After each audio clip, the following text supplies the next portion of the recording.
The seed oil controversy has sparked intense debate in nutrition circles, with conflicting claims about whether these common cooking oils help or harm our health. The evidence requires careful examination to separate facts from speculation. Seed oils, which include soybean, corn, sunflower, safflower, and canola oils, contain high amounts of linoleic acid and omega-6 polyunsaturated fat. Their molecular structure makes them prone to oxidation, theoretically increasing inflammation in the body. However, the critical question is whether this theoretical concern translates into actual health problems in real-world consumption patterns. Historical randomized trials provide important insights but also raise questions. The Sydney Diet Heart Study, conducted from 1966 to 1973, initially concealed data that later revealed concerning results. When participants replaced saturated fat with linoleic-rich margarine, researchers found no reduction in heart disease deaths, and possibly an increase.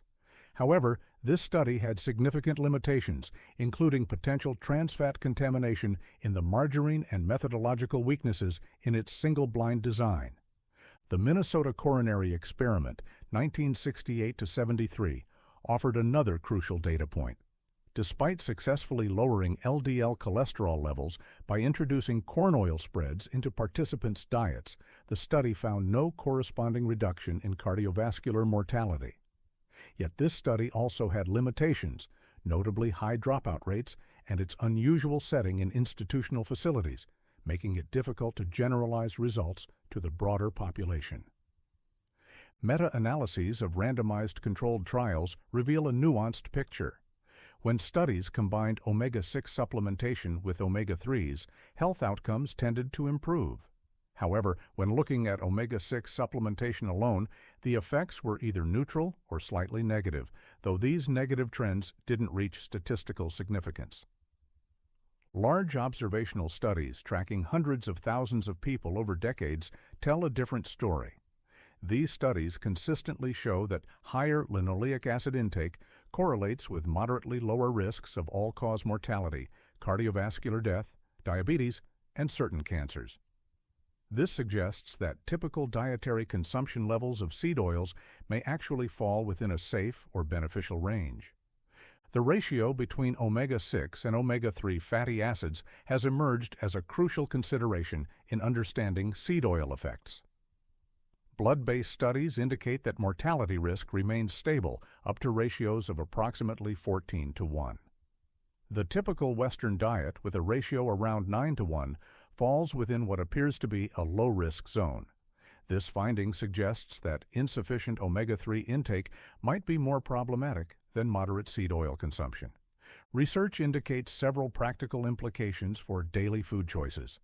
First, there's limited evidence supporting the complete elimination of seed oils from the diet when consumed in moderate amounts. Instead, ensuring adequate omega-3 intake through sources like fatty fish, flaxseed, chia seeds, or algae supplements appears more important, with an ideal omega-6 to omega-3 ratio between 4:1 and 8:1. When considering alternatives to seed oils, it's important to note that switching to saturated fat sources like butter, coconut oil, or palm oil may increase LDL cholesterol levels more significantly. This highlights the importance of balanced dietary choices rather than extreme approaches. The evidence consistently shows that ultra-processed foods, not seed oils specifically, drive most chronic disease risk. This broader context helps put the seed oil debate in proper perspective. While seed oils have become a controversial topic, the totality of evidence points toward neutrality or modest benefits when these oils are consumed as part of a balanced diet. For practical application, this means avoiding deep frying in seed oils regularly, but not necessarily eliminating them entirely. Focus instead on increasing omega-3 intake and maintaining a balanced ratio. Most importantly, emphasize whole, minimally processed foods in your overall dietary pattern rather than fixating on individual ingredients like seed oils. The seed oil controversy exemplifies how laboratory theories about potential harm don't always align with real-world human outcomes. While continued research may reveal new insights, current evidence suggests moderate seed oil consumption as part of a balanced diet doesn't pose the serious health risks some claim.